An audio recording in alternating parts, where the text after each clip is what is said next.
चलिए, good morning सभी को। तो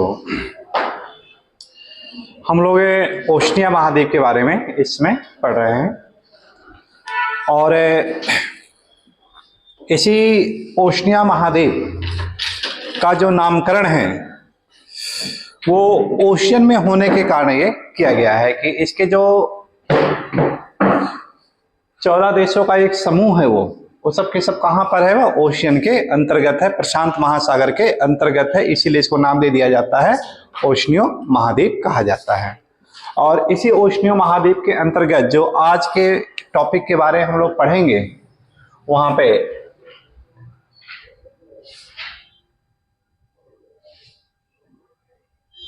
ओशनियो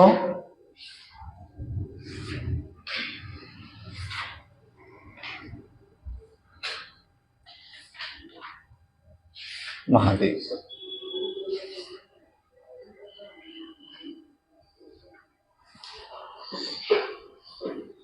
अभी तक जो हम लोग इसमें पढ़ रहे थे वो हम लोग यहाँ के जो छोटे छोटे द्वीप समूह थे उन द्वीप समूह के बारे में पूरा का पूरा अध्ययन किया था।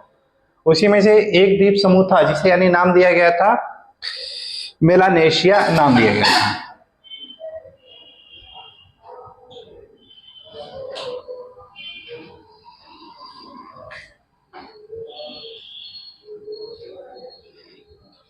मेलानेशिया नाम दिया गया था। नामकरण देखिए इसका कहां से आया है, मेलानोडर्म से आया था। कहां से आया था? मेलानोडर्म से आया था।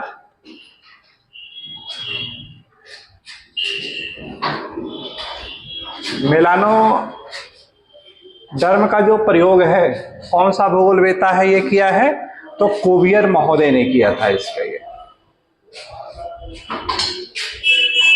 कोवियर महोदय का ये वर्गीकरण था कि जब इन्होंने त्वचा के आधार पर प्रजातियों का वर्गीकरण किया था, उन्हीं में से एक वर्ड आता है मेलानोडर्म, जो किया था काली त्वचा वाले। तो इस तरह से यहाँ पर देखिए क्या हुआ कि ये जो पार्ट है विषुवत रेखा के साथ लगे हुए, या ये कह सकते हैं कि जो इंडोनेशिया है और ऑस्ट्रेलिया है, इसी के पूरब में जो आपका स्थित है, ये वाला जो पूरा का पूरा जो रेड कलर से आपको दर्शाया गया है, इसी को नाम दिया जाता है मेलानेशिया, नाम दिया गया था। इनमें थे जो 4 देश थे मुख्य रूप से। एक था इसी के अंतर्गत है आपका पापुआ न्यू गिनी था,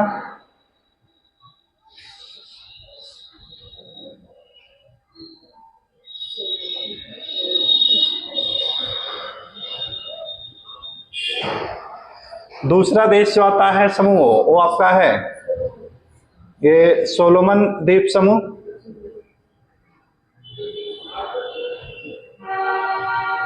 सोलोमन द्वीप समूह आता है।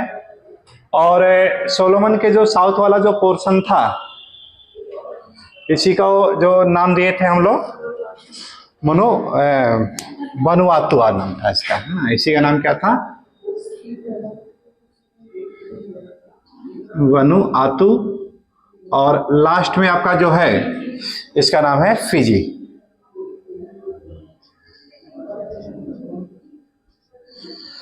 तो ये सबके सब यानी किसके अंतर्गत आपके आ रहे थे, तो उत्तर क्या होगा आपका, ये मेलानेशिया के अंतर्गत आपके शामिल थे।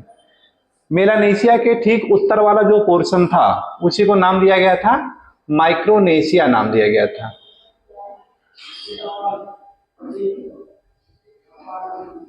उसे क्या नाम दिया गया था?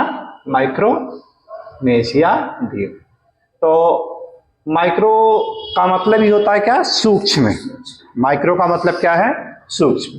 और इन देशों का जहां पर समूह है वहीं पर देखा जाए तो विश्व का सबसे गहरा गर्त भी है आपका मारियाना गर्त है। तो यह कह सकते हैं मारियाना गर्त के जो पूर्व वाला जो हिस्सा है वहां पर छोटे छोटे द्वीपों का समूह है, और उसी को नाम दिया जाता है माइक्रोनेशिया कहा जाता है। अब चूंकि यहाँ पर देखिए जब ट्रेंच का निर्माण हुआ है तो भूकंप जैसी घटनाएं क्या होगा, विवर्तन की घटनाएं जैसे आना स्वाभाविक है। इसीलिए इसको एक हम लोग ट्रिक की तरह याद कर लिए थे। इसी को क्या नाम दिया गया था?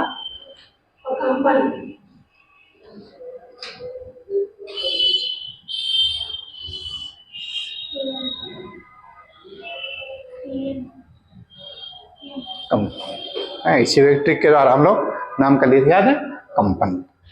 के का मतलब यहाँ पे क्या था, किरीबाती था। तो किरीबाती की अगर बात करें तो वो कहां पर है, जहां पे देखिए भूमध्य रेखा और आपका आइडियल रेखा दोनों आपस में कट कर रहे हैं, उसी को नाम दिया जाता है, ये किरीबाती नाम दिया गया है। ये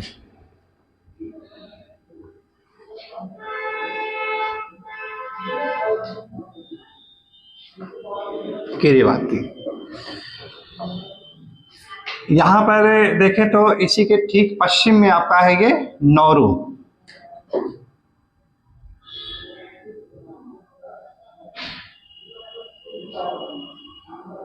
यहाँ का है नौरू, और नौरू के जस्ट उत्तर वाला जो हिस्सा आता है उसी को नाम है आपका मार्शल द्वीप समूह।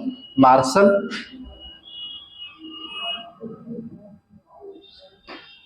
मार्शल द्वीप।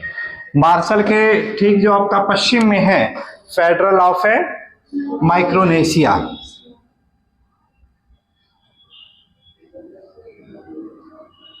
फेडरल ऑफ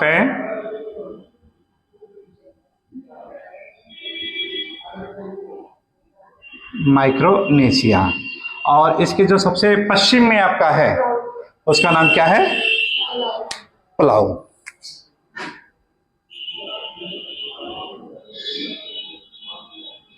तो ये 5 देशों का एक समूह था जिसे नाम दिया गया था क्या, माइक्रोनेशिया नाम दिया गया था ये, ठीक। तीसरा जो समूह था उसे नाम दिया गया था पॉलिनेशिया नाम दिया गया था।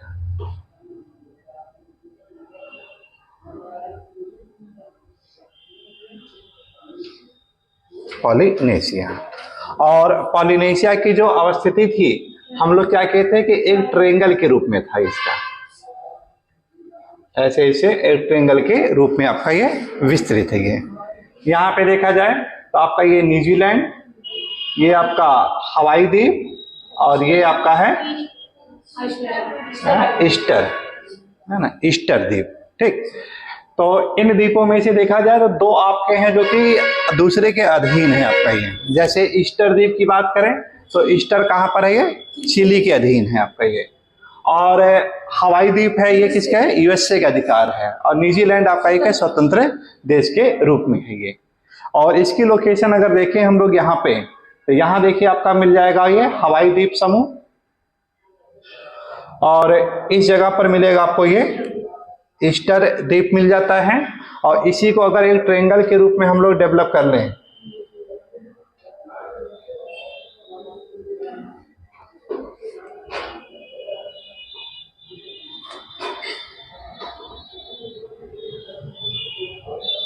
तो ये आपका क्या मिल जाता है, पॉलिनेशिया द्वीप समूह की लोकेशन मिल जाती है ये, ठीक है। अब ओशनिया महाद्वीप की अगर बात करें, ठीक है, ओशनिया महाद्वीप की करें बात की, सबसे छोटा देश कौन सा है यहाँ का, ठीक ना। ओशनिया महाद्वीप की अगर देखें तो सबसे छोटा देश कौन सा, तो उत्तर क्या होगा, नौरू है यहाँ पे ऐसे, ठीक। लेकिन नौरू को क्या है, यूएनओ की सदस्यता ग्रहण नहीं मिली है, यूएनओ की सदस्यता ग्रहण नहीं कर पाया है ये, ठीक ना। तो नौरू यहाँ का है जो सबसे छोटा देश है। बट इसके साथ समस्या क्या है कि यूएनओ की सदस्यता इसने ग्रहण नहीं की है ये, ठीक। और इस वजह से जो है कि सबसे छोटा जो देश मिलेगा आपको कहाँ मिलेगा, आपका पॉलिनेशिया में मिलता है वो, है ना, ठीक है। यहाँ पे आपको देखने को मिलेगा ये, ठीक। तो इसी में देखिए एक आपका देश मिलता है तुवालू। तुवालू ये यहाँ पे थोड़ा सा देखें तो ये हल्का सा क्या है, ऐसे करके ये ऐसे मुड़ा हुआ है ये, ठीक, इस प्रकार है। तो यहाँ पे आपको मिलता है तुवालू, यहाँ पे मिलेगा तुवालू। तो तुवालू यहाँ का है सबसे छोटा देश है जिसने यूएनओ की सदस्यता ग्रहण किया है। और वर्ल्ड के आधार पे देखा जाए तो विश्व का 4थे सबसे नंबर बड़े देश पे आता है ये, ठीक है ना, ध्यान रखिएगा इसको। तुवालू को, तुवालू। तो बात आती है कि सबसे छोटा देश कौन सा है, तो उत्तर क्या होगा का, सबसे छोटा देश आपका आता है वेटिकन सिटी आता है ये। लेकिन वेटिकन सिटी के साथ क्या समस्या है, वेटिकन सिटी है जो कि विश्व का सबसे छोटा देश आता है ये, ठीक। लेकिन इसको यूएनओ की सदस्यता ग्रहण ये नहीं कर पाया है ये, है ना, इसको यूएनओ के यानी ये सदस्य नहीं है ये। फिर बात आती है कि विश्व का दूसरा सबसे छोटा देश कौन सा है, तो वेटिकन सिटी के साथ ही देखा जाए तो वहीं पर आपका जो फ्रांस है, ठीक। और फ्रांस का जो मेडिटेरियन सी के साथ लगा हुआ है मोनाको,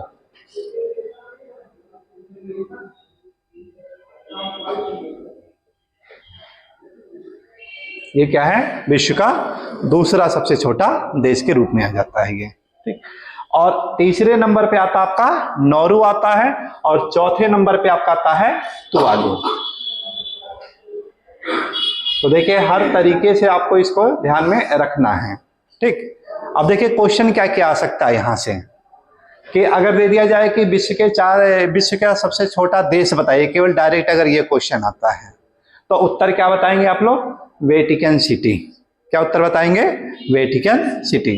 अगर क्वेश्चन आ जाएगा कि ओशनिया महाद्वीप का सबसे छोटा देश बताइए, तब उत्तर क्या बताएंगे, नौरू। अगर ये क्वेश्चन आ जाए कि ओशनिया महाद्वीप का सबसे छोटा देश बताइए जिसने यूएनओ की सदस्यता ग्रहण की हो, तब उत्तर क्या होगा, तुवालू, ठीक। अगर आ जाए क्वेश्चन कि विश्व का सबसे छोटा देश बताइए जिसने यूएनओ की सदस्यता ग्रहण किया हुआ है, तब उत्तर वहां पे क्या कर देंगे, मोनाको को कर देंगे यहाँ पे ये, ठीक है ना। कल वाले में थोड़ा वो पॉइंट नोट सही कर लीजिएगा, वहां पे क्या है कि पॉलिनेशिया का लिखना था वो, ठीक है, जिसने पॉलिनेशिया का जो सबसे छोटा देश है जिसने यूएनओ की सदस्यता ग्रहण किया था, वो उत्तर क्या होगा आपका, ये तुवालू था वो, ठीक है ना, उसको सही कर लीजिएगा लाइन। तो वेटिकन सिटी, मोनाको, नौरू और तुवालू। अगर ये चार देश दे दिया जाए और उनको कह दिया जाए कि इन्हीं को बढ़ते क्रम में व्यवस्थित कीजिए, तो आप लोग क्या करेंगे, इस तरह से इसको बढ़ते क्रम में इसको लगा सकते हैं, ठीक। ऊपर के जो दोनों देश हैं वो कहाँ मिलेंगे आपको, यूरोप में मिलते हैं ये, और यहाँ के ये दोनों देश हैं छोटे, कहाँ के मिलेंगे आपके, ये पॉलिनेशिया में, सॉरी इसमें ओशनियो महाद्वीप के अंतर्गत पाए जाएंगे ये, ठीक। तो यहाँ का एक देश मिला जो कि तुवालू है, जो कि यूएनओ की सदस्यता ग्रहण किया हुआ है, और ये यहाँ का सबसे छोटा देश के रूप में आ जाएगा। तुवालू के ठीक और नीचे आते हैं तो मिल जाता है हम लोगों को समोआ, यहाँ पे था समोआ, ठीक, यहाँ पे है समोआ है ये, ठीक। समोआ के ठीक पूरब में आपका अमेरिकन समोआ था जो कि अमेरिका का जिस पर कब्जा था, और समोआ के ठीक दक्षिण में चलते हैं भूमध्य मकर रेखा के पास, तो यहाँ पे आपको टोंगो द्वीप मिलता है,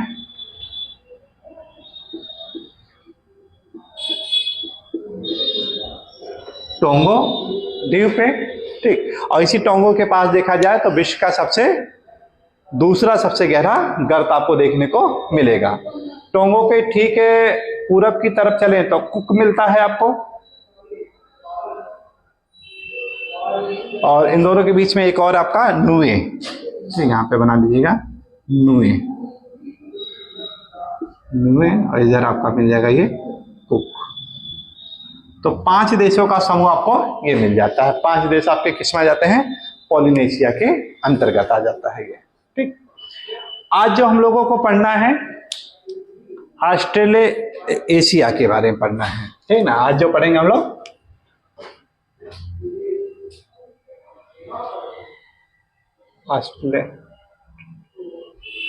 ऑस्ट्रेलेशिया।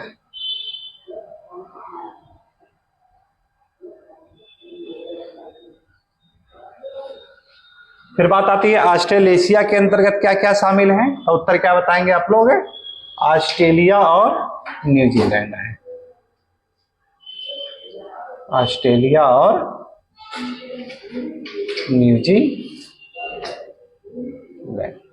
न्यूजीलैंड के बारे में सबसे बड़ा अपवाद यहाँ पे मिलता है कि न्यूजीलैंड ऑस्ट्रेलेशिया का भी हिस्सा है और किसका है, पॉलिनेशिया, दोनों के अंतर्गत आपका ये शामिल किया गया है ये, ठीक है ना।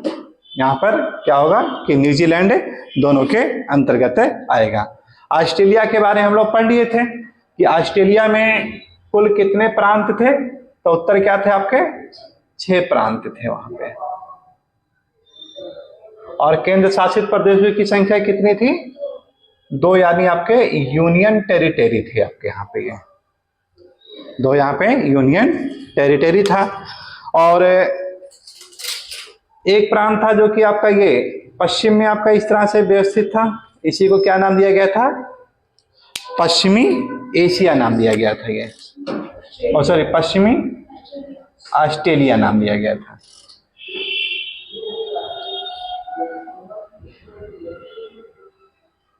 ये आपका है नॉर्थ टेरिटरी था आपका, ये है ना, नॉर्थ टेरिटरी जो कि यूनियन टेरिटरी के रूप में है। इधर आपका था ये साउथ ऑस्ट्रेलिया का हिस्सा था आपका ये, और इसके उत्तर वाला जो पोर्शन था आपका क्वींसलैंड था आपका ये, और फिर इसके दक्षिण वाला जो भाग था New South Wales, New South Wales, और यहाँ का जो दक्षिण वाला भाग था इसका नाम क्या था, विक्टोरिया। क्या नाम था, विक्टोरिया। और एक प्रांत था आपका ये तस्मानिया। ये हम लोगों ने इसके बारे में पूरा ये पढ़ लिया था टोटल ये, ठीक। तस्मानिया की बात करें तो यहां से एक रेखा गुजरती है 40 डिग्री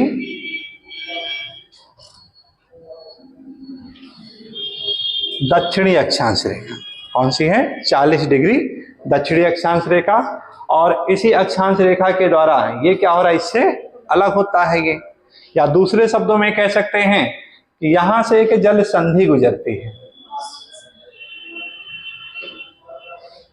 और इस जल संधि का नाम क्या था, बास जल संधि।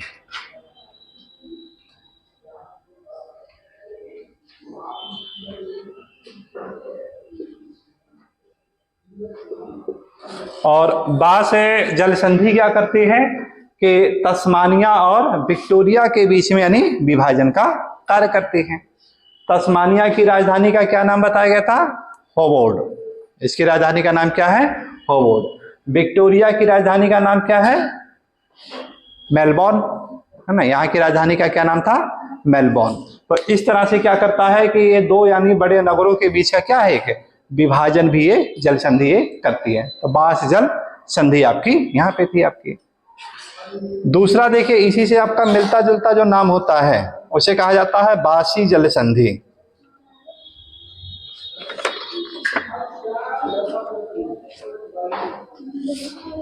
बासी जल संधि। तो बासी जल संधि की लोकेशन कहाँ थी आपकी, तो उत्तर क्या होगा आपका, ताइवान के पास था इसका। ये कहाँ पे था, ये ताइवान के पास, इसी से मिलता जुलता है। दूसरा नाम है आपका बासी जल संधि।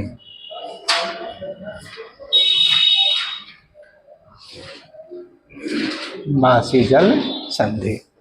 तो बासी जल संधि क्या करते हैं कि उत्तर में देखिए ताइवान है और दक्षिण में एक छोटा सा द्वीप है आपका वेंटन द्वीप है। कौन सा है, वेंटन द्वीप। और दोनों के बीच की क्या करती है, सीमा बना रही थी, ठीक। और वेंटन द्वीप के ही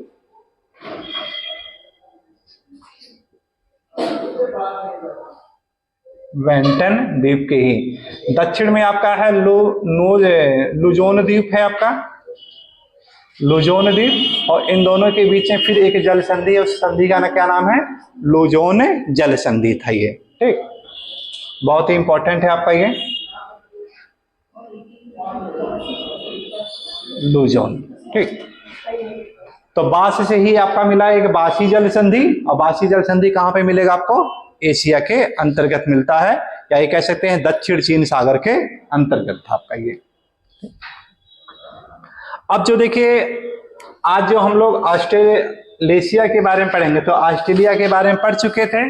दूसरा जो पार्ट आपका है न्यूजीलैंड, इसी के बारे में आज हम लोगों को पढ़ना है इसका, ये ठीक ना, इसी को डिटेल पूरा पढ़ेंगे ये, ठीक। तो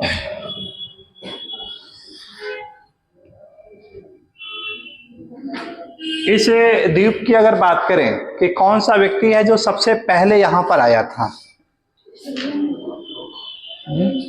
कि कुक से पहले भी तो कोई आया था कि नहीं आया था यहाँ?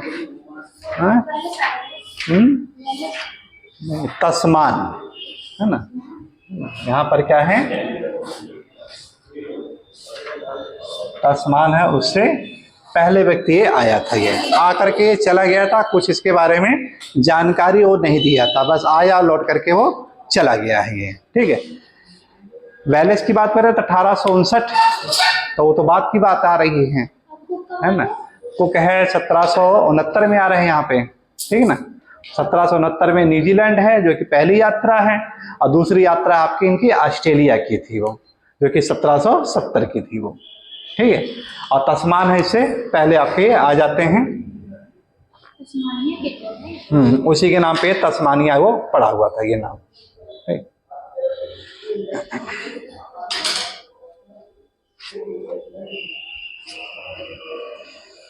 तो तस्मान आते हैं 1641 ईस्वी में। जो तस्मान नाम का व्यक्ति है वो कहाँ पे आता है आपका, ये 1641 ईस्वी में आपका ये ऑस्ट्रेलेशिया के अंतर्गत आता है, लेकिन ये कोई जानकारी नहीं दिया है, बस आया और आकर के चला गया है ये, ठीक। इसकी जो विस्तृत जानकारी है वो किसके द्वारा मिली है, जेम्स कुक के द्वारा मिली है। किसके द्वारा मिली है, जेम्स कुक के द्वारा है, इसलिए इनका नाम ज्यादा पूछा जाता है, जेम्स कुक।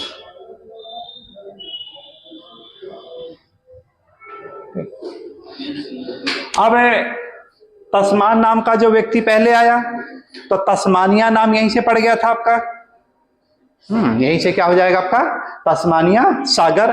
तो यहाँ पे देखिए आपका क्या है, तस्मानिया एक द्वीप मिल जाता है ना। तस्मानिया क्या है, क्या द्वीप है, और यही द्वीप क्या हो जाता है कि इसका एक राज्य बन जाता है ऑस्ट्रेलिया का। और इसका जो पूरब वाला जो हिस्सा है, जो सागर है आपका, या कह सकते हैं तस्मानिया और न्यूजीलैंड के बीच में जो सागर स्थित है, उसी को क्या नाम दे दिया जाता है, तस्मानिया सागर, यानी पड़ गया है ये। तो तस्मान नाम का जो विद्वान है, जो कि यहाँ पर सबसे पहले यानी कदम रखा है 1641 ईस्वी में, उसी के नाम पे ये तस्मान और तस्मानिया द्वीप और तस्मानिया सागर का नामकरण पड़ा है ये। फिर इसके बाद है जो दूसरा आता आपका ये जेम्स कुक है। तो जेम्स कुक की जो पहली यात्रा होती है वो कब है,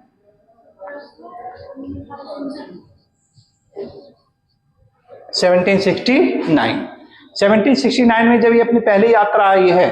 तो देखिए क्या है कि ये जो माइक्रोनेशिया आपका है, मेलानेशिया है, इन द्वीपों से होता हुआ कहाँ पहुंचता है, न्यूजीलैंड पहुंचता है ये।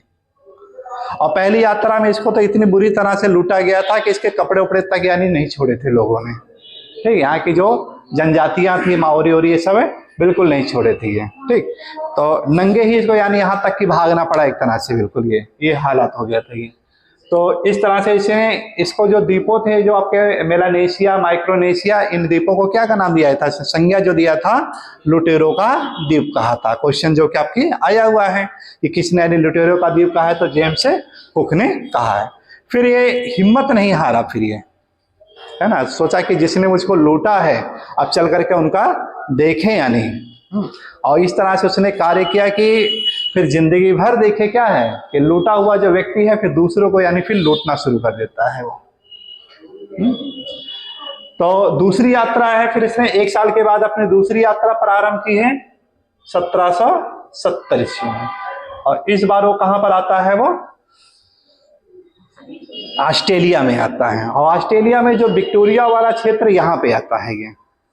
और जब ये गया है ब्रिटेन में वापिस, तो वहां के जो राजा थे, तो उसे राजा को क्या है, उपहार के रूप में विक्टोरिया यानी बताता है ये है आपके। अब तब वहां से अपनी ये फौज यानी अपनी कंपनियों को भेजते हैं यहाँ पे ये ऑस्ट्रेलिया में ये, ठीक। और इस प्रकार क्या हुआ है कि ये इनके एक उपनिवेश बन करके रह जाता है ये, ठीक। तो वो दौर था, देखिए कि 1769, ये सब चीजें क्या है, ये सब दौर है जब ब्रिटेन है अपनी कंपनियों का प्रसार कर रहे थे। ये उस समय का दौर है जब ये क्या कर रहे हैं कि अपनी कंपनियों का विस्तार यानी कर रहे हैं। इसी समय देखिए होड़ सी लगी हुई थी। नीदरलैंड है वो अपना अलग कंपनी का विस्तार कर रहा है, फ्रांस है अपना अलग कर रहा है, पुर्तगाल है अलग कर रहा है, डेनिश है अलग कर रहे हैं। तो सबके यानी होड़ सी लगी थी कि कितना अधिक अपना उपनिवेश हम लोग दूसरी जगह पर बसा लेंगे। ठीक। तो जेम्स कुक का एक सबसे बड़ा योगदान आता है कि यहाँ पर अगर इसने यहाँ के बारे में जानकारी नहीं दी होती, ठीक, तो शायद ये भी क्या है कि आज ये बिल्कुल जंगलों की तरह यानी ये रहा होता। जो आज ये इतना डेवलप है ये, ठीक, तो ये ऑस्ट्रेलिया इतना ज्यादा डेवलप है नहीं हो जाता। नगरीकरण की बात करें तो 100% लगभग यहाँ का नगरीकरण है आपका, ये 100% यानी लगभग यहाँ का नगरीकरण है, पूरा का पूरा नगर यानी बसा हुआ। ग्रामीण क्षेत्र यहाँ पे देखने को नहीं मिलता है। ठीक। तो इस तरह से देखिए इसने क्या किया कि जेम्स कुक जहां पर लोगों को आने से भय लगता था, पूरा का पूरा नगरीकरण कर दिया ये एरिया को ये। और सबसे बड़ी बात है कि यहाँ पे जो ब्रिटेन के लोग आए वो वापिस नहीं गए, जैसे हमारे भारत से हैं वापिस चले गए, लेकिन ये लोग आए, उन्होंने क्या किया, जन्मजात अपने आप को यहीं के वासी मान लिए हैं। तो आज भी देखिए क्या है, ऑस्ट्रेलिया के जो लोग हैं काफी गोरे लोग हैं। खिलाड़ियों में अगर आप लोग देखेंगे कि बिल्कुल यानी लंबे लंबे कद के रहेंगे, पूरे यंग यानी गोरे हट्टे कट्टे सब रहेंगे। तो ये सब क्या है, काकेसाइड प्रजाति के लक्षण है जो यहाँ की मूल प्रजातियां थी जो आपके मंगोलाइड, तो मंगोलाइड जो है वो सब कहाँ चली गई है, पश्चिम की तरफ चली गई है ना, ये यहाँ पे पश्चिम की ओर चली गई हैं। और जो कुछ जनजातियां हैं जो निग्रॉइड थी वो आपके इन यानी माइक्रोनेशिया इन सब के और मेलानेशिया के अंतर्गत आपकी रह रही हैं ये। ठीक। तो आते हैं हम लोग देखते हैं कि जब इसके बारे में, द्वीप के बारे में पता चल गया, ठीक, तो ब्रिटेन वालों ने इसको क्या है कि यहाँ पर इसको अपना काफी इसको भी विकसित किया। ठीक। तो एक होता है पूर्व का ब्रिटेन किसे कहते हैं, है ना, पूर्व का ब्रिटेन किसे कहा जाता है, तो उत्तर क्या बताते हैं आप लोग, न्यूजीलैंड की जापान, जापान को कहा गया है वहां पे। ठीक। इसको जो उपमा दी जाती है पूर्व का लंदन कहा गया है इसको, है ना, इसे क्या नाम दिया जाता है, पूर्व का लंदन, यानी इसको संज्ञा दी जाती है ये।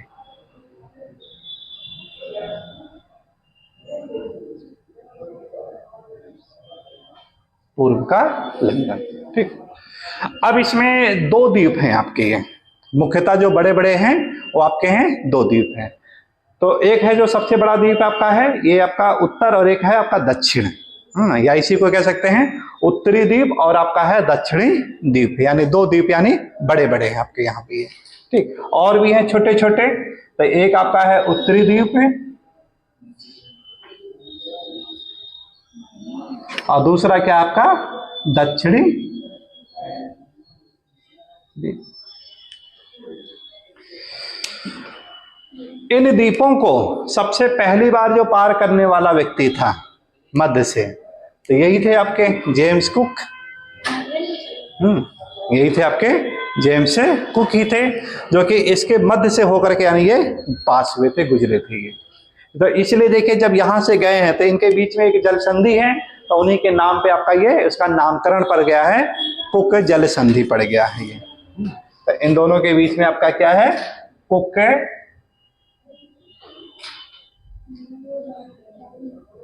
जल संधि। अब देखिए जो कुक वर्ड है बहुत ही इंपॉर्टेंट है आपका ये। कुक नाम से कई चीजें आपकी आएंगी, ठीक ना। तो कुक नाम का एक द्वीप है जो कि यहां पे हम लोगों ने पढ़ा, कुक द्वीप। ठीक। तो ये पॉलिनेशिया का जो हिस्सा था, कुक नाम की एक जल संधि है जो कि यहाँ पे उत्तर द्वीप और दक्षिण द्वीप को आपस में एक दूसरे से अलग करता है। और कुक आपकी एक चोटी आपकी हम लोग आगे पढ़ेंगे आपको, है ना, माउंट कुक जिसे कहते हैं हम लोग। ठीक। माउंट कुक जो कि न्यूजीलैंड की सबसे ऊंची चोटियों में से आपका एक है आपका ये। ठीक, माउंट कुक आपका ये, ठीक। तो इसका जो उत्तरी द्वीप है ये काफी ज्यादा डेवलप है आपका ये काफी विकसित है आपका ये। इसी द्वीप में एक आपका है बंदरगाह आपको मिलेगा, ऑकलैंड मिलेगा आपको ये, यहीं पर आपको ऑकलैंड मिल गया, ठीक। तो एक बार क्वेश्चन आया था कि यहाँ का सबसे अधिक जनसंख्या वाला शहर कौन सा है, तो उत्तर क्या था उसमें आपका, राजधानी नहीं था, उसमें उत्तर यही आपका ऑकलैंड था ये, ऑकलैंड।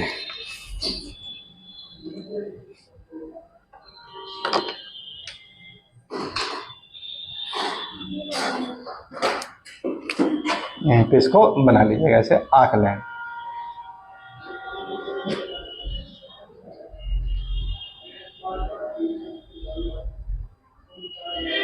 या ये कह सकते हैं यहाँ का सबसे बड़ा जो महानगर है वो कौन सा है, नगर शहर कौन सा है, ऑकलैंड है। ऑकलैंड यहाँ का बंदरगाह भी है आपका है ये, ठीक। तो आपका ये उत्तर में आपका स्थित है ये। और दूसरा जो शहर आपका है दक्षिण में है, जो कि यहाँ की राजधानी है, उसका नाम क्या है, वेलिंगटन।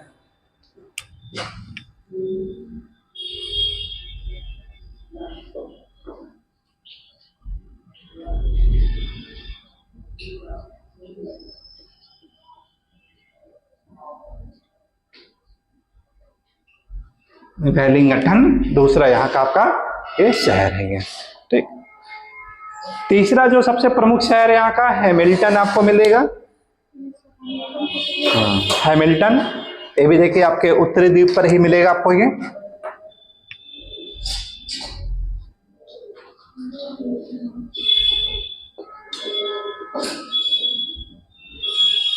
हैमिल्टन, ठीक। तो तीन यानी मुख्य रूप से यहाँ के बड़े बड़े आपको शहर देखने को मिल गए आपके ये।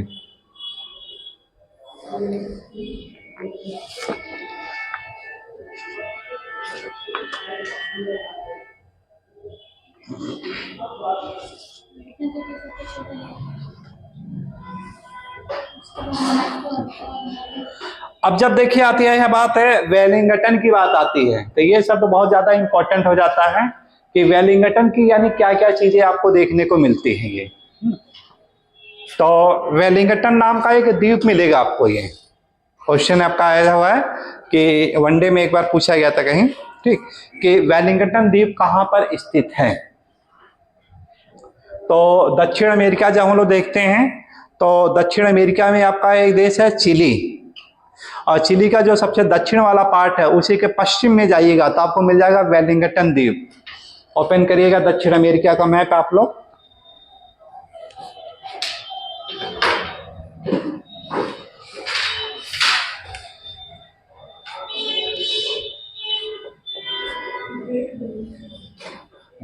ग्रेट है वेलिंगटन करके दिया हुआ है, लिखा है, मिल गया होगा लोकेशन आपको, ठीक।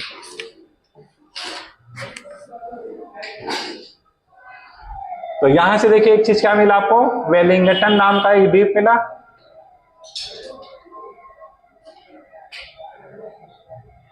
वेलिंगटन तो कहां मिलेगा आपका ये, चिली में मिलेगा ये। चिली में प्रशांत महासागर के अंतर्गत आपका ये मिलता है आपका ये, ठीक। मिला लोकेशन, हाँ ये, ठीक, बिल्कुल साउथ में आपको ये मिलता है ये, ठीक। और दूसरा आपको देखिए वेलिंगटन नाम की राजधानी मिल गई।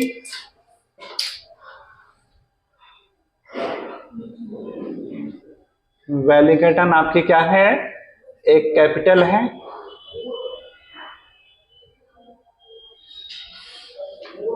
कैपिटल।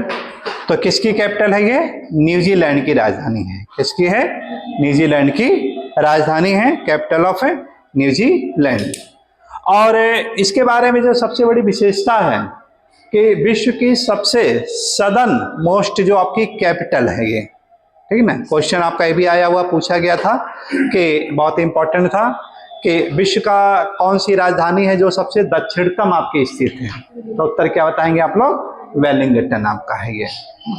तो एक तरह से इसकी अगर लोकेशन देखें आप लोग, तो लोकेशन क्या आपका 40 डिग्री दक्षिणी अक्षांश, यही तो आपको मिल रहा है ये है? तो यानी एक तरह से देखिए आपको क्या मिला कि दक्षिण के अगर शहरों की बात करें, है दक्षिण में अगर शहरों की बात करें तो 40 डिग्री के आसपास ही यानी देखा जाए तो आपको एक ऐसा शहर देखने को मिलता है जो कि राजधानी के रूप में आपका ये है ये, ठीक।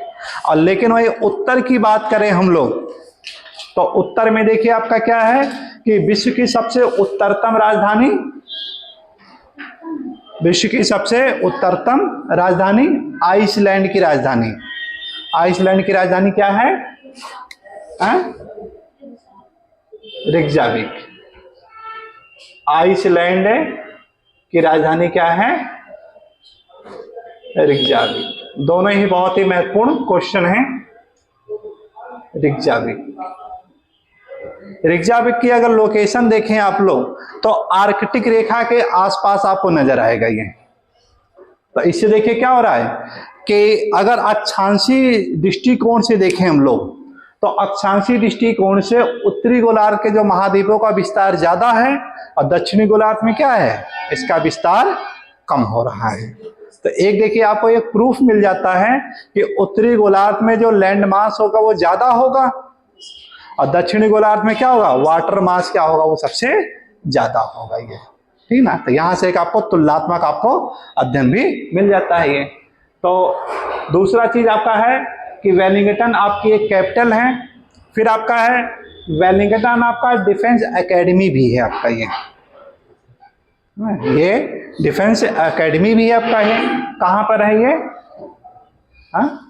नीलगिरी, तमिलनाडु में आपका है जो नीलगिरी।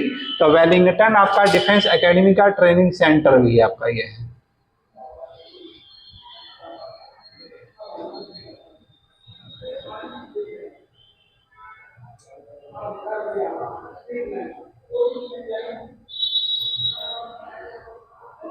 डिफेंस एकेडमी भी है आपका। जो एनडीए वाले बच्चे होते हैं, ठीक है ना, सीडीएस वाले, वो सबको यानी यहाँ पे भेजा जाता है ये सब चीजें, ठीक। तो उन सबको थोड़ा सा ये सब के बारे में ज्यादा यानी जानकारी रखनी पड़ती है।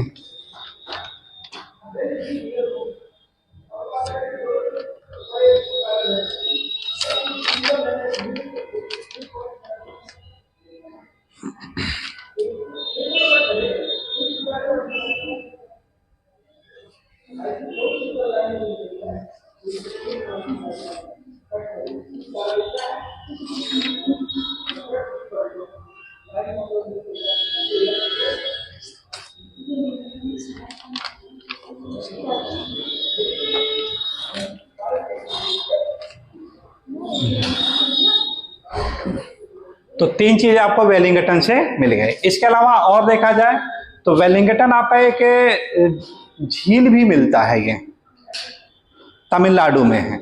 और वेलिंगटन आपका एक द्वीप छोटा सा मिलेगा आपको, केरला में मिलता है।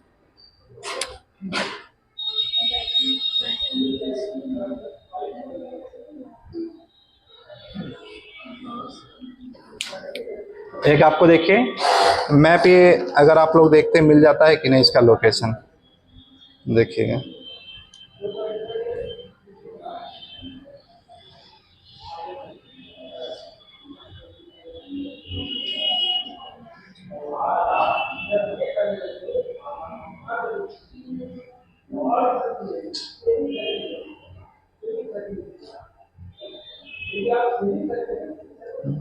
ये तमिलनाडु में इसका आपको एक ये झील के रूप में भी आपको मिलता है, वेलिंगटन झील। ये कुडालोर जिले में आपका ये पड़ता है, ये वेलिंगटन झील।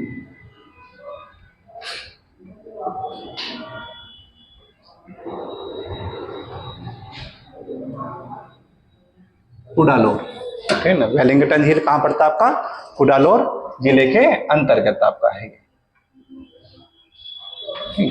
तो वेलिंगटन नाम का एक झील भी आपको ये मिल जाएगा ये। और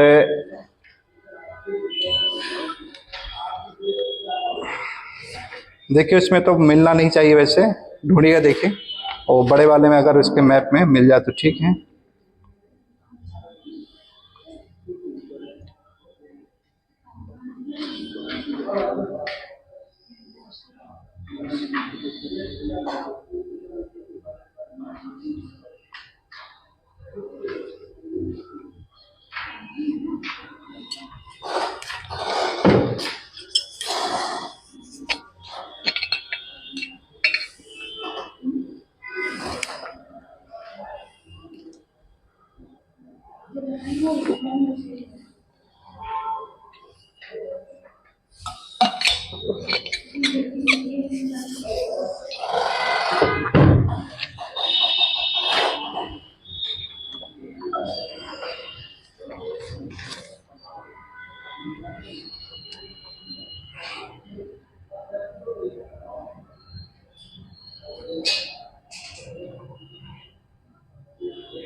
चलिए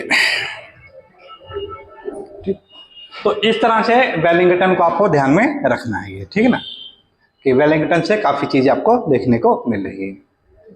तो अगर इन द्वीपों में से पूछा जाए कि न्यूजीलैंड का कौन सा द्वीप सबसे ज्यादा डेवलप है, उत्तरी द्वीप या दक्षिणी द्वीप, तो उत्तर क्या बताएंगे आप लोग? उत्तरी द्वीप यानी ज्यादा डेवलप है। देखें यहाँ पे आपको ऑकलैंड है जो सबसे बड़ा नगर है वो मिल जा रहा है, दूसरा सबसे बड़ा नगर आपका है वेलिंगटन वो मिल जाता है, तीसरा सबसे बड़ा नगर आपका हैमिल्टन है, ये भी आपको ये मिल जाता है। इसका जो देखिए दक्षिण वाला जो भाग है, तो दक्षिण में आपका है एक पर्वत है,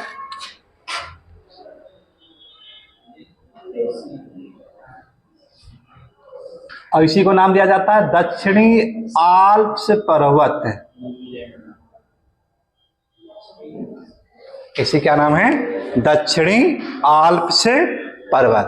तो आल्प्स पर्वत कहां पे देखने को मिलता है?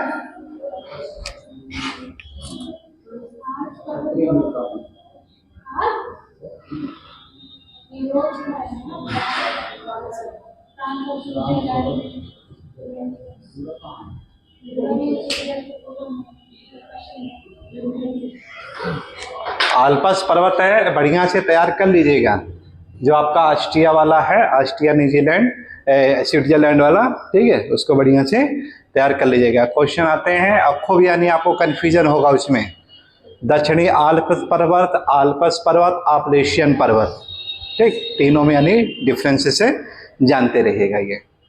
तो दक्षिणी आल्प्स पर्वत ये है, और इसी की जो सबसे ऊंची चोटी है आपका ये दक्षिण में आपका है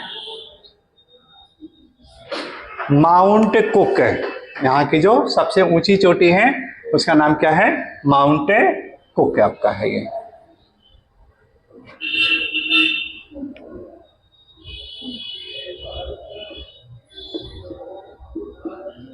माउंट कुक, माउंट कुक पर यहाँ पे एक जनजातियां पाई जाती हैं, माओरी जनजाति। क्वेश्चन में भी पूछा गया है कि माओरी जनजाति कहाँ पर है?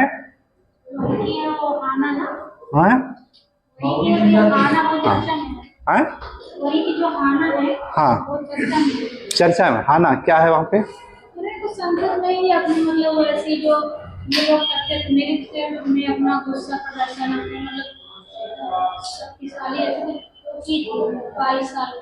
अच्छा, किसी चीज का विरोध करने के लिए कुछ अलग बहुत एक्टिविटीज चला। अच्छा, इससे उनकी जो संस्कृति थी वो वापस से समझाने की चीज थी। 22 साल के लोग। तो यहाँ पे जो माओरी जनजाति है, माओरी जनजाति के बारे में बताया जाता है कि ये लोग जब इस पर्वत को देखते हैं तो देख के बहुत अचंभित हो जाते हैं, ठीक ना। और इनको लगता है कि इतनी बड़ी इतनी ऊंची चोटी यानी है ही नहीं इनके पास, है यानी इतना ज़्यादा जो इसकी हाइट है, बताते हैं कि जब हाइट ऐसे देखते हैं तो उनके टोपी ओपी यानी नीचे गिर जाते हैं, इतना ज़्यादा अचंभित हो जाते हैं, और इसीलिए इसको ओरंगो कहते हैं। क्वेश्चन आपका आया हुआ है कि माओरी जनजाति लोग माउंट कुक को किस नाम से पुकारते हैं, तो उत्तर क्या होता आपका ओरंगो।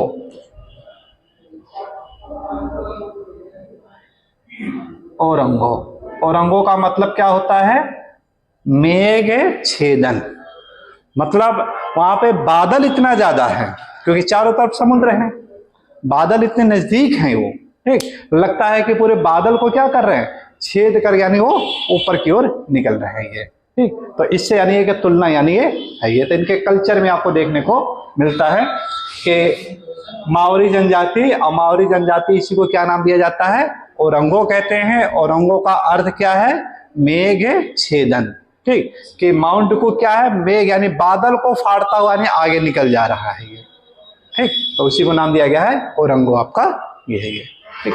यहाँ के देखिए झील मिलेगी आपकी, जो सबसे बड़ी झील है वो टापो झील, देखिएगा मैप में नजर आ रहा है।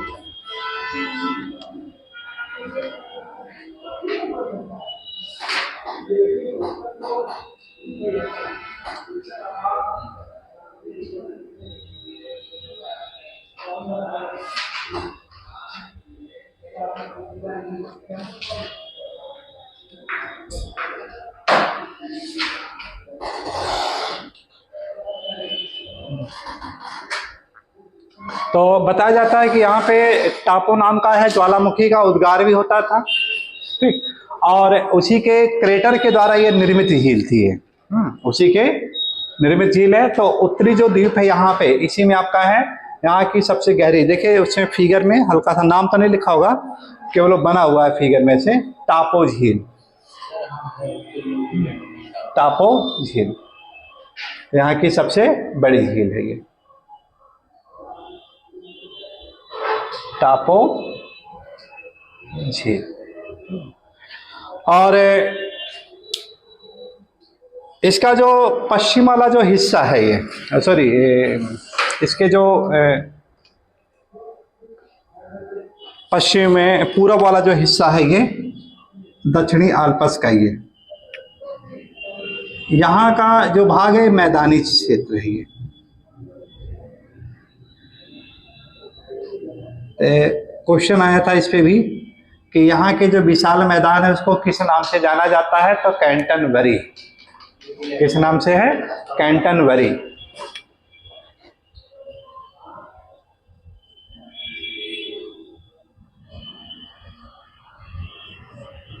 कैंटनबरी का मैदान।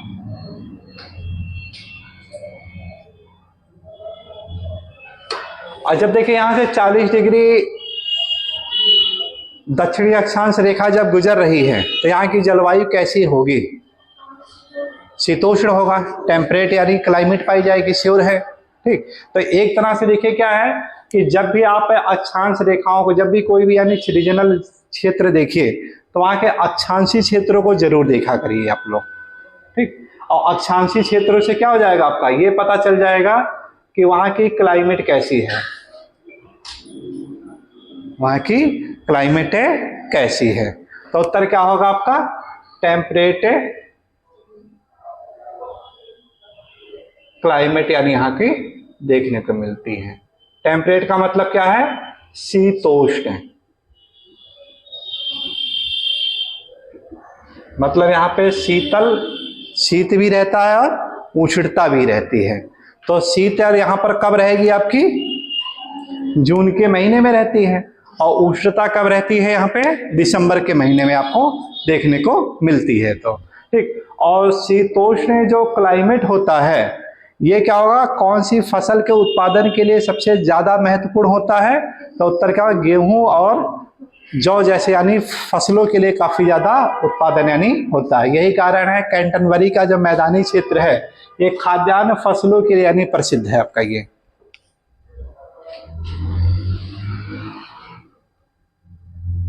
खाद्यान्न फसल यानी यहाँ पर काफी ज्यादा मात्रा में होती है।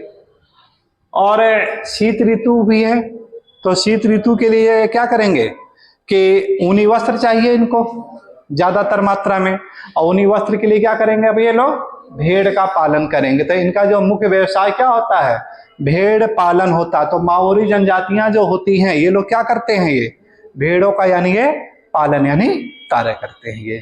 ठीक, तो इस प्रकार ये जो इसके जो ढलान वाले जो क्षेत्र होते हैं, ढलान वाले क्षेत्र यहीं पर अपना ये जाते हैं, उनको चराते उराते हैं भेड़ों को।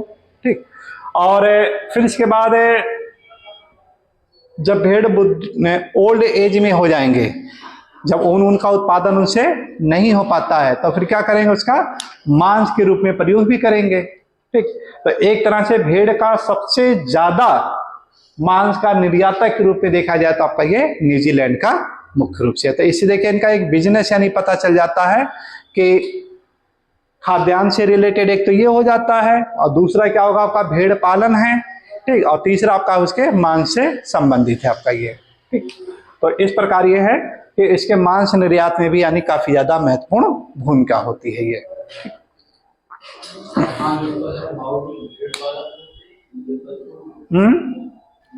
शिवगंगा इंस्टीट्यूट में प्रातः 9 बजे से क्या पीती हैं, टॉपिक वाइज खून टेस्ट किसका? सीरीज के साथ ये क्रैश कोर्स प्रारंभ हो रहा है, तो नहीं पता है। जिसमें हर टॉपिक से संबंधित अच्छा, क्वेश्चंस होंगे और क्लास में ही उसकी संपूर्ण व्याख्या करवाया जाएगा। कम समय में ही संपूर्ण विस्तृत जानकारी पूरा प्रदान की जाएगी, और अच्छा, जिससे माओरियों के बारे में ना, हम लोगों का जो मूल लक्ष्य है हाँ काफी कि जानते हैं सर। समय सीमा के अच्छा, अंदर न्यूजीलैंड ही जो खिलाड़ी के रूप में आप लोग देखते होंगे तो ऐसा कोर्स करते का होंगे ना, एक रिवीजन कर लिया न्यूजीलैंड के जाएगा। खिलाड़ी भी ऐसे तो नाकों आप पे लोग लगाते हैं 26 नवंबर से प्रातः 9 बजे से क्रैश कोर्स से जरूर ज्वाइन कीजिए। शिवगंगा इंस्टीट्यूट डीजे हॉस्टल के सामने, प्रयागराज।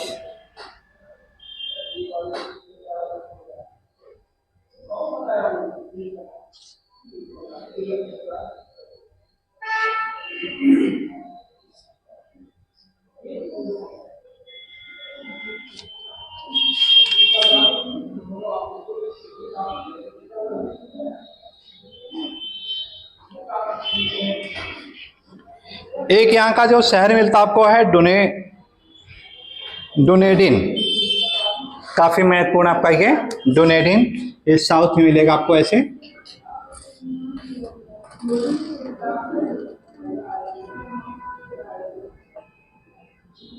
डुनेडिन सिटी, तो यहाँ पे देखिए मुख्य रूप से 4 आपको शहर हैं देखने को मिलते हैं। 3 है आपके जो कि उत्तरी द्वीप में है, एक आपका है डुनेडिन, आपका कहाँ पे है, दक्षिणी द्वीप पर आपका ये स्थित है आपका ये। डुनेडिन ये है आपका यहाँ पे है। ठीक, दक्षिण में देखिएगा तो एक आपको द्वीप मिलेगा छोटा सा, स्टीवर्ट द्वीप मिलता है आपका ये, स्टीवर्ट द्वीप। और यहीं पे एक आपको जल संधि मिलता है, फॉरेक्स जल संधि। ओ सॉरी, हाँ,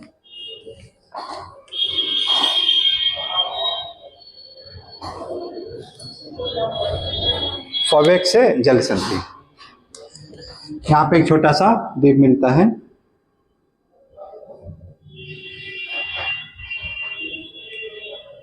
स्टुअर्ट,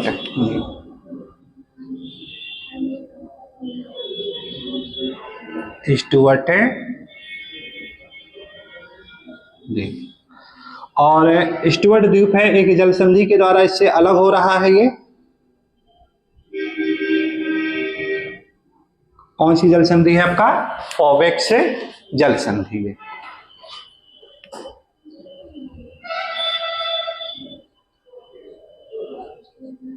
फोबिक से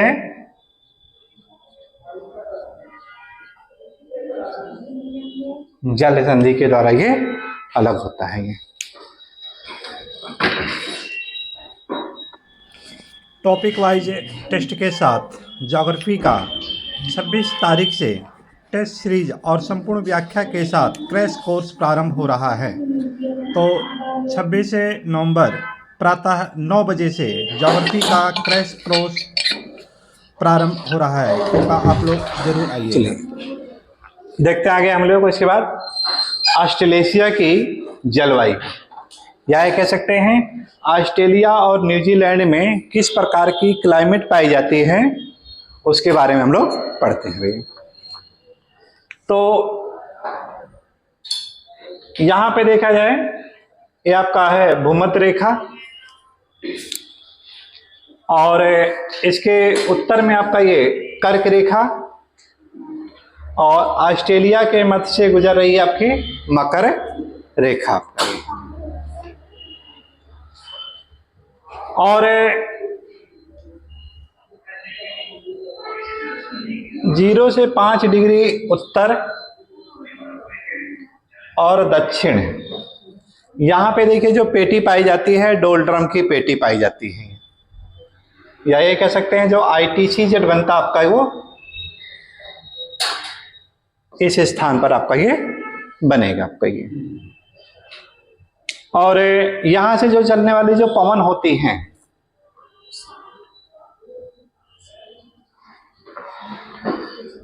कि एक तो आपकी जो व्यापारिक पवनें होती उत्तरी गोलार्ध की ये चल रही हैं, और दक्षिणी गोलार्ध की व्यापारिक पवनें आपकी ये है।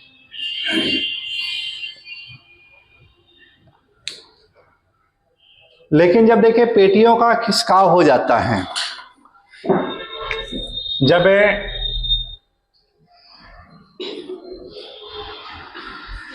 22 दिसंबर को सूर्य की किरणें कहां पे चमक रही हो, मकर रेखा पर चमकती हो, तो जो ITC-Z होता है ये यहां से खिसक करके आपका ये साउथ की तरफ आ जाती है, और जो 30-35 की जो अक्षांश होती है वो भी खिसक करके थोड़ा साउथ की तरफ आ जाएगा। लेकिन यहाँ पर जो खिसकाव होगा वो उत्तर की अपेक्षा यहाँ पर कम होता है, क्योंकि यहाँ पर भूभाग क्या आपके कम है ये, ठीक। तो इस वजह से यहाँ पे जो तापांतर होता है वो ज्यादा यानी डिफरेंसेस से नहीं पाया जाता है, तो खिसकाव तो होगा ये। तो इससे देखिए क्या हो रहा है कि ये वाला जो उपोष्णकटिबंधीय जो क्षेत्र होता था थोड़ा सा विस्तृत होकर के क्या होगा, ये साउथ की तरफ यानी ये आ जाता है ये। तो यहां से देखिए क्या निष्कर्ष में आया कि दिसंबर के महीने में जब यहाँ पे गर्मी पड़ती है तो इसका परिणाम क्या होगा, ये पूरा का पूरा जो एरिया होगा ऑस्ट्रेलिया और न्यूजीलैंड वाला ये जो क्षेत्र होता है थोड़ा सा ये सब किसकी चपेट में आ जाएंगे, आपके दक्षिणी गोलार्ध की व्यापारिक पवनों के चपेट में आ जाते हैं। किस में आ जाते हैं, दक्षिणी गोलार्ध की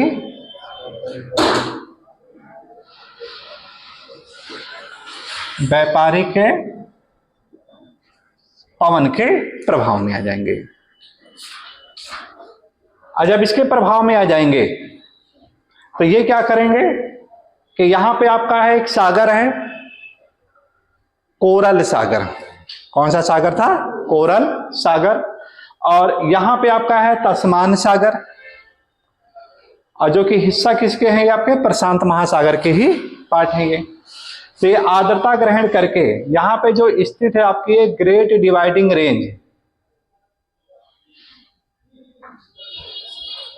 सबसे ऊंची चोटी कौन सी है ग्रेट डिवाइडिंग रेंज की, वेसुस्की। यहाँ की सबसे ऊंची चोटी है माउंट वेसुस्की। किस भाग में है, तो उत्तर क्या होगा आपका, ये दक्षिण में आपका विक्टोरिया में, यहाँ पे दक्षिण में आपका ये स्थित है। या ये कह सकते हैं कि इस पर्वत का जो दक्षिण में ऊंचाई ज्यादा है और उत्तर में ऊंचाई कम है, तो परिणाम क्या होगा कि आर्द्रता ग्रहण करके इन तटीय क्षेत्रों में ज्यादा वर्षा करती हैं। लेकिन जो वर्षा की मात्रा वो यहाँ पर कम होगी, यहाँ पर ज्यादा होगी, क्योंकि यहाँ पर ऊंचाई ज्यादा है। ठीक, तो इस वजह से जो जैव विविधता जो पाई जाती है वो इन्हीं तटीय क्षेत्रों में पाई जाती है। घनी आबादी होगी यहीं पर आपकी पाई जाएगी। अच्छी जो क्लाइमेट है आपके, जो यहीं पर आपके देखने को मिलते हैं। बंदरगाहों का डेवलप है सब यहीं पर किया गया है ये। ठीक, तो इसका जो इधर वाला जो पोर्शन होगा ये कैसा होगा आपका, लीवार्ड होगा। ये कैसा होगा, लीवार्ड। तो इस तरह से देखिए क्या हो रहा है कि जो ग्रेट डिवाइडिंग रेंज होती है इसके दो ढाल हो गए।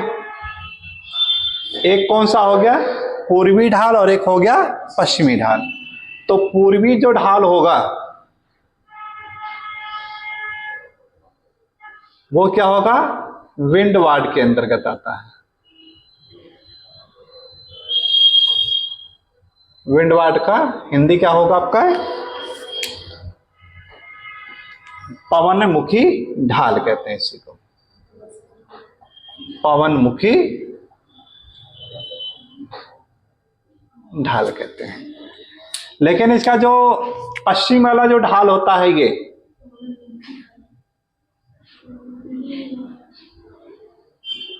ये आपका क्या है, लीवार्ड। किसमें है आपका, ये लीवार्ड में आएगा। या हिंदी में क्या नाम दिया जाएगा इसे, पवन विमुखी ढाल।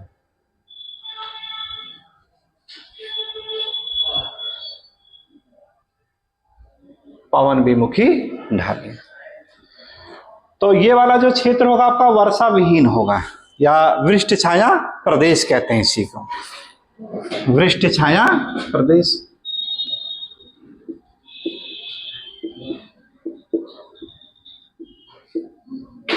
वृष्ट छाया प्रदेश आपका है ये, सूखा बिल्कुल। तो इससे देखिए क्या हो रहा है कि वर्षा केवल यही आपका लिमिट हो जा रहा, बाकी इसके बाद जो ये वाला जो पूरा का पूरा है, नॉर्थ टेरिटरी आपका है, साउथ है ऑस्ट्रेलिया होगा, और वेस्टर्न ऑस्ट्रेलिया जो होगा, ये सब क्या पूरा का पूरा सूखा है आपका ये। और यही कारण है यहाँ पर विश्व का दूसरा सबसे बड़ा मरुस्थल आपका पाया जाता है, पश्चिमी मरुस्थल जिसे कहते हैं हम लोग। जिसे क्या है, पश्चिमी ऑस्ट्रेलिया मरुस्थल। तो विश्व का सबसे बड़ा मरुस्थल कहां पर मिलेगा आपको, कर्क रेखा पर मिलता है। कर्क रेखा कहां पर आपका है, ये सहारा वाला जो क्षेत्र आपका है। ठीक, तो कर्क रेखा आपका सहारा, तो विश्व का सबसे बड़ा मरुस्थल। और विश्व का दूसरा सबसे बड़ा मरुस्थल कौन सा हो जाता है, पश्चिमी ऑस्ट्रेलिया मरुस्थल है आपका। विश्व का तीसरा सबसे बड़ा मरुस्थल कहां पर आपका, अरेबियन मरुस्थल। कहां पे है, अरेबियन मरुस्थल। उसकी लोकेशन कहां पर है आपका, वो भी कर्क रेखा पर है ये। तो इससे देखिए क्या निष्कर्ष में आया कि विश्व के जितने भी बड़े बड़े मरुस्थल जो होते हैं वो कहां पर पाए जाते हैं, कर्क और मकर पर पाए जाते हैं। लेकिन पूर्वी भाग पर इसका विकास ना होकर के पश्चिमी भाग पर हो रहा है। तो यहां से देखिए स्पष्ट हो जा रहा है कि पूर्वी भाग पर तो वर्षा हो रहा है, लेकिन पश्चिमी भाग क्या हो रहा है, सूखा हो जाता है। इसीलिए इसको एक उपनाम दिया जाता है, इसे प्यासी भूमि का देश कहा जाता है। क्वेश्चन आपका पूछा गया है कि किस देश को प्यासी भूमि का देश कहते हैं, तो उत्तर क्या होगा आपका, ये ऑस्ट्रेलिया को कहा जाता है ये। इसके बावजूद भी जो क्वींसलैंड है और न्यू साउथ वेल्स है, यहां पे देखा जाए तो ग्रेट आर्टिजन पाए जाते हैं आपके, उत्सूत्र कुएं कहते हैं उसी को, उत्सृत कुएं, ग्रेट आर्टिजन, या इसी को पताल तोड़ कुएं कहा जाता है। क्वेश्चन खूब आया हुआ है, उत्सृत कुएं करके पूछा गया है, पताल तोड़ कुएं पूछा गया है, और कभी कभी इसका यह रोमन नाम दे दिया जाता है इस तरह से, आर्टिजन। ग्रेट आर्टिजन कहां पे पाए जाते हैं, तो उत्तर क्या होगा आपका, ऑस्ट्रेलिया के किस भाग में, क्वींसलैंड और न्यू साउथ वेल्स वाले एरिया में आपके पाए जाते हैं। बात आती है अब इनको जल कहां से मिल जाता है, तो ये आपका जो मोरदार पर्वत है ये, तो मोरदार पर्वत के अंदर अंदर क्या है, बिल्कुल सोते गए हुए हैं, सोत, और ये स्रोत क्या है आपका कि ये बिल्कुल ऐसे ढाल करते बिल्कुल ऐसे ऐसे बिल्कुल ऐसे विस्तृत है ये, और इन स्रोतों के द्वारा यहाँ पर क्या होगा, पानी इकट्ठा हो रहा है। तो ऊपर से जब देखिए पानी का एक प्रेशर होता है तो यहाँ पे थोड़ी सी खुदाई करेंगे, क्या होगा, पानी इस होता है ना निकल आता है। तो इसी को यानी पताल तोड़ कुएं कहते हैं।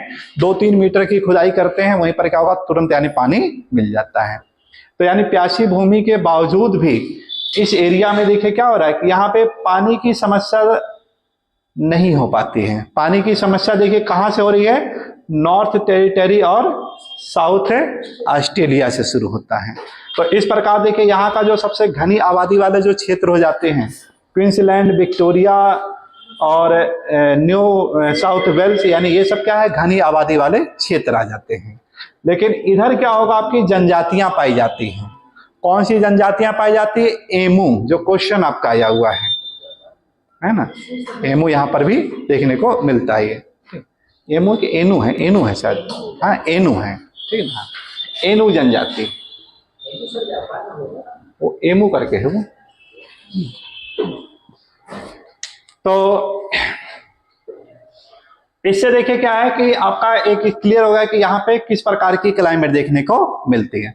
अब यहाँ पे देखिए जो वर्षा हो रही कब हो रही है, तो उत्तर क्या होगा आपका, ग्रीष्म ऋतु में होती है। यानी समर क्या हो रहा है आपका, वेट हो रहा है। क्या होता है, समर आपकी है यानी ये वेट होगा ये, ठीक। लेकिन जब शीत ऋतु आती है तो शीत ऋतु में देखिए क्या कंडीशन होता है कि सूर्य की जो लंबवत किरणें होती है वो कर्क रेखा पर चमकती है 21 जून को। 21 जून को सूर्य की कर्क रेखा पर यानी किरणें चमक रही हैं। अब जो ITCZ आपका यहाँ पे जो बन रहा था, अब ये दक्षिणी गोलार्ध से होता हुआ कहां पर चला जाएगा, भूमध्य रेखा, भूमध्य रेखा के बाद फिर उत्तरी गोलार्ध में जाकर के ये शिफ्ट हो जाता है। और 30-35 का जो अक्षांश वाला जो उच्च वायुदाब क्षेत्र बनता था, अब वो हट करके कहां पे आ जाएगा आपका, ये इसके आसपास आ जाता है। ये कहां पे आ जाएगा, इस भाग में आ जाता है ये, यानी 20 से 25 के आसपास आ जाएगा, 15-20 के आसपास आ जाता है ये। यानी क्वींसलैंड के उत्तरी भाग में आपका यहाँ पर क्या हो जा रहा है ये, कि यहाँ पर उपोष्ण उच्च वायुदाब का क्षेत्र बन जाता है, हाई प्रेशर का यानी ये क्षेत्र बन जाएगा ये। जब हाई प्रेशर का क्षेत्र बन जाएगा तब देखिए परिणाम क्या होगा, अब यहाँ पे जो हवाएं होंगी हाई प्रेशर से लो प्रेशर की तरफ ऐसे प्रवाहित होती है। कब की बात कर रहे हैं हम लोग, ये जून के महीने की बात कर रहे हैं। जून की बात करें तो मतलब क्या है आपका, ये शीत ऋतु की बात हो रही है, शीत ऋतु की बात हो रही है। और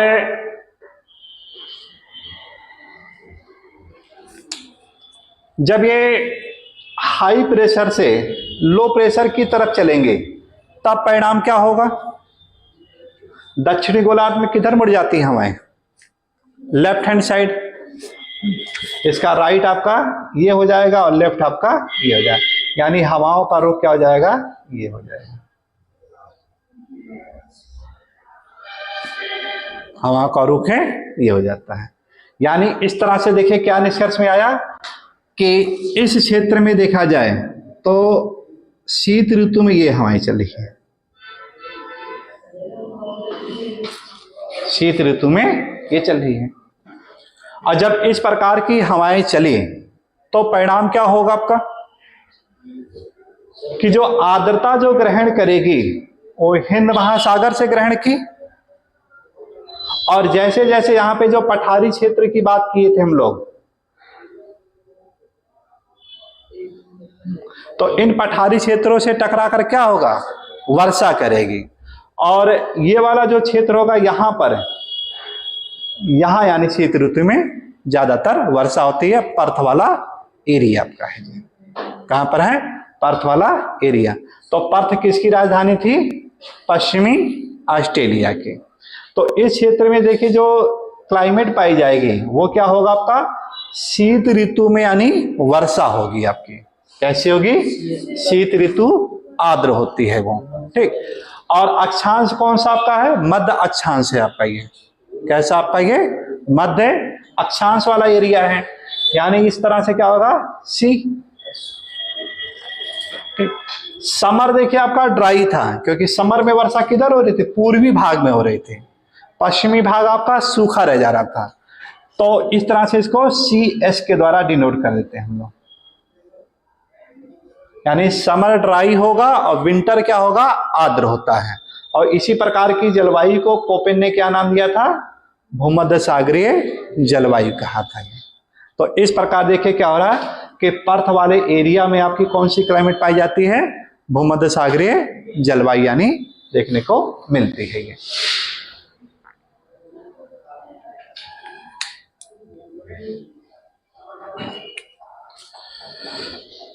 इसी के ठीक इस तरफ वाला जो एरिया था, विक्टोरिया वाला जो एरिया था ये, यहां पर आपका क्या था? चीन तुल्य जलवायु था आपका। वो क्या था यहां पे? चीन तुल्य जलवायु। तो चीन तुल्य जलवायु को CW नाम दिया गया था। क्या नाम दिया गया था? CW नाम दिया गया था।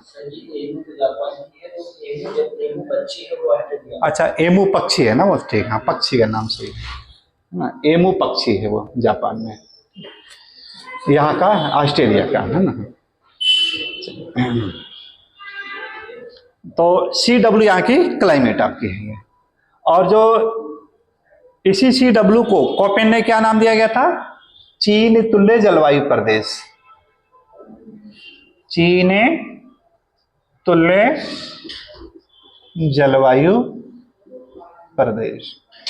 तो यहां से देखिए क्या निष्कर्ष में आया कि पर्थ वाला जो एरिया होगा वहां पे भूमध्य सागरीय जलवायु, विक्टोरिया वाला जो एरिया होगा आपका वहां पर क्या होगा आपका? चीन तुल्य जलवायु, जो कि वर्षा कहां पर होगी? ग्रीष्म ऋतु में होगी। केप यार्क वाला जो ये वाला पार्ट है, क्वींसलैंड, यहाँ पे मानसूनी जलवायु पाई जाती है। यहाँ पे कैसी है? मानसूनी जलवायु, क्योंकि पेटियों के खिसकाव की वजह से क्या हो रहा है यहाँ पे? जैसे भारत में है मानसून से रिलेटेड, वहां पे आपका ये उसका रुख बदलेगा, तो ये आपका मानसूनी क्लाइमेट। ये वाला जो एरिया है देखा जाइए यहाँ पे, तो न्यूजीलैंड और तस्मानिया, जो कि चारों तरफ क्या आपके द्वीपों से है ना, एक जल से पूरा का पूरा है, ठीक। तो यहाँ पे सालों साल वर्षा होती है। मतलब क्या होगा कि ग्रीष्म ऋतु में व्यापारिक हवाओं के प्रभाव में और शीत ऋतु में पछुआ हवाओं के प्रभाव में आ जाता है ना। ये सब क्या होगा कि ग्रीष्म ऋतु क्या होगा आपका? व्यापारिक हवाओं के प्रभाव में रहता है, और शीत ऋतु में क्या होगा आपका? इसके। तो यहाँ पर क्या होगा कि न्यूजीलैंड और तस्मानिया में क्या होगा? सालों साल यानी वर्षा होगी। तो यहाँ पर किस प्रकार की क्लाइमेट देखने को मिलेगी? CF। क्या हो जाएगी आपकी? CF है क्लाइमेट।